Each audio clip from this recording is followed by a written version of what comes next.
High ভাইয়া, কেমন আছেন? এই তো আলহামদুলিল্লাহ ভাই, আপনি? আলহামদুলিল্লাহ ভালো আছি। আমি এই বিল্ডিংয়ের দোতলায় থাকি। ও আচ্ছা। প্রায় আপনি সবসময় সবার সাথে হাসি খুশি চলেন, মাঝে মধ্যে দেখি একা ছাদে এসে বসে থাকেন, কারণটা কি? ভাইয়া, যে সবসময় হাসি খুশি থাকে আড়ালে সে সব চাইতে বেশি কান্দে। কারণটা কি জানতে পারি? সে এক অসমাপ্ত গল্প, শুনবেন? যদি বলেন তাহলে অবশ্যই শুনবো। আচ্ছা ভাইয়া, তাহলে আপনাকেই বলি। গল্পটা আমার আর তানহার। তাই নাকি ভাইয়া? তানহা তানহা হচ্ছে আমার এক্স গার্লফ্রেন্ড।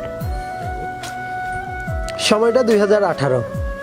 ফেসবুকে নতুন নতুন জয়েন করলাম, তো ইনবক্সে বিশেষ কেউ ছিল না। হঠাৎ একদিন ফেসবুকে ঢুকছিলাম, দেখি অনেকগুলা নোটিফিকেশন। আমার পুরো প্রোফাইলটাকে যেন হাহা মেরে ভরিয়ে দিয়েছিল। কৌতূহলবশত চেক করলাম যে হাহা মেরেছিল তার আইডিটা। ঢুকে দেখি একটা মেয়ের আইডি। কৌতূহলবশত তাকে টেক্সট করলাম, আমার আইডিতে এতগুলা হাহা দেওয়ার কারণ কি? তো সে বলল তার ইচ্ছা। তো সেই থেকে চ্যাট শুরু। হলো? তারপর আস্তে আস্তে ভালো লাগা, তারপর রিলেশনের দিকে যাওয়া। বুঝতেই পারিনি কখন যে আমি ওকে এত বেশি ভালোবেসে ফেলেছি, এত বেশি তার মধ্যে নিজেকে হারিয়ে ফেলেছি। হঠাৎ একদিন আমি তাকে প্রপোজ করে বসলাম, আই লাভ ইউ, সারা জীবন তোমার সাথে কাটাতে চাই, তুমি কি বলো?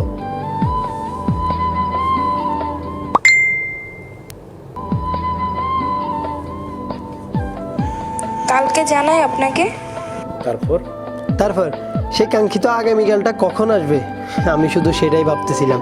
সারা রাত আমার ঘুম হয় নাই, কখন তার রিপ্লাই আসবে। তো তারপর আসলো সেই কাঙ্ক্ষিত মুহূর্ত। কি হলো, তোমার একদিন কি শেষ হয় নাই? আমি তো তোমার উত্তরের অপেক্ষায় আছি, উত্তরটা তো দিলে না।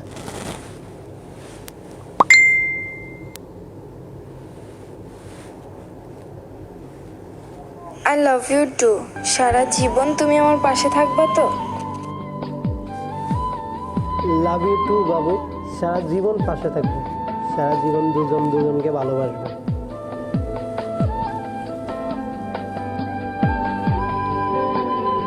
তাহলে তো ভালোই, মেয়েটা রাজি হলো। তারপরে কি হলো বলেন? তারপরে আমাদের রিলেশন চলতে থাকলো। আপনার সাথে কখনো দেখা করেন নাই? না ভাইয়া, আমাদের মধ্যে কথা হয়েছিল যে আমাদের ফার্স্ট অ্যানিভার্সারিতে আমরা দেখা করব। ওকে ছাড়া আমি, আমাকে ছাড়া ও, কোনোটাই কল্পনা করা যেত না।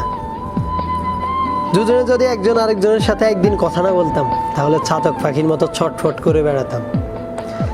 তারপর হঠাৎ একদিন আমি কাজে বিজি ছিলাম, আমি ওকে টেক্সট করিনি, ও আমাকে টেক্সট করেনি। আমি ভাবছিলাম যে হয়তো আমি করিনি, এই কারণে ও হয়তো অভিমান করেছে আমার উপরে। তারপর আমি ওকে রাত্রে কাজ শেষে টেক্সট করলাম, তখন কোনো রিপ্লাই দিল না, লাইনে আসলো না। এভাবে 2-3 দিন পার হয়ে গেল।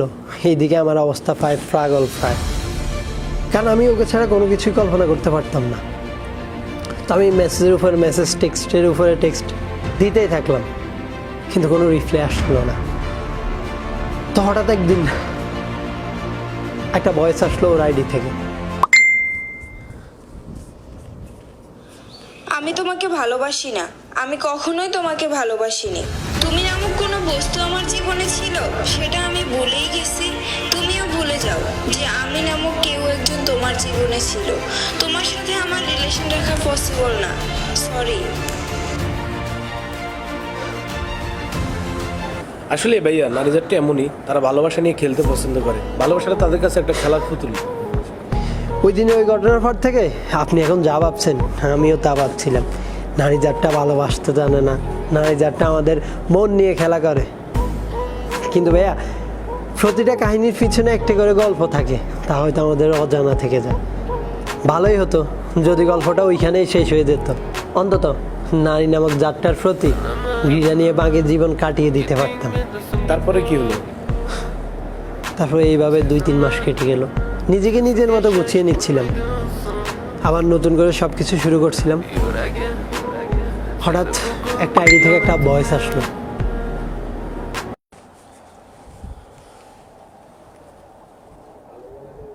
আমি জানি না তুমি ওকে মনে রাখছো কিনা। তুমি বিশ্বাস করো, সেদিন আমার কিছুই করার ছিল না। আমার মা বাবা ওই দিন আমাকে জোর করে বিয়ে দিয়ে দিচ্ছিল।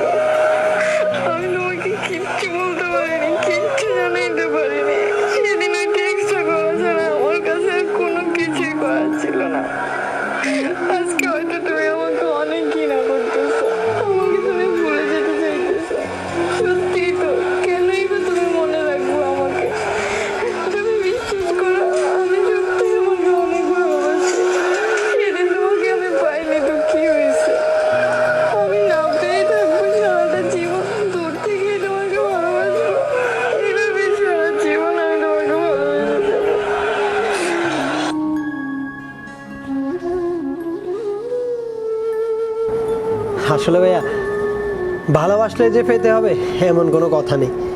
দূর থেকে ভালোবাসাগুলো অনেক পবিত্র হয়, যাতে কোনো চাহিদা থাকে না। আমি না হয় দূর থেকেই ভালোবাসবো।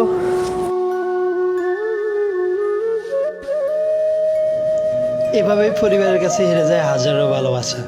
তবুও দিন শেষে ভালো থাকুক ভালোবাসা।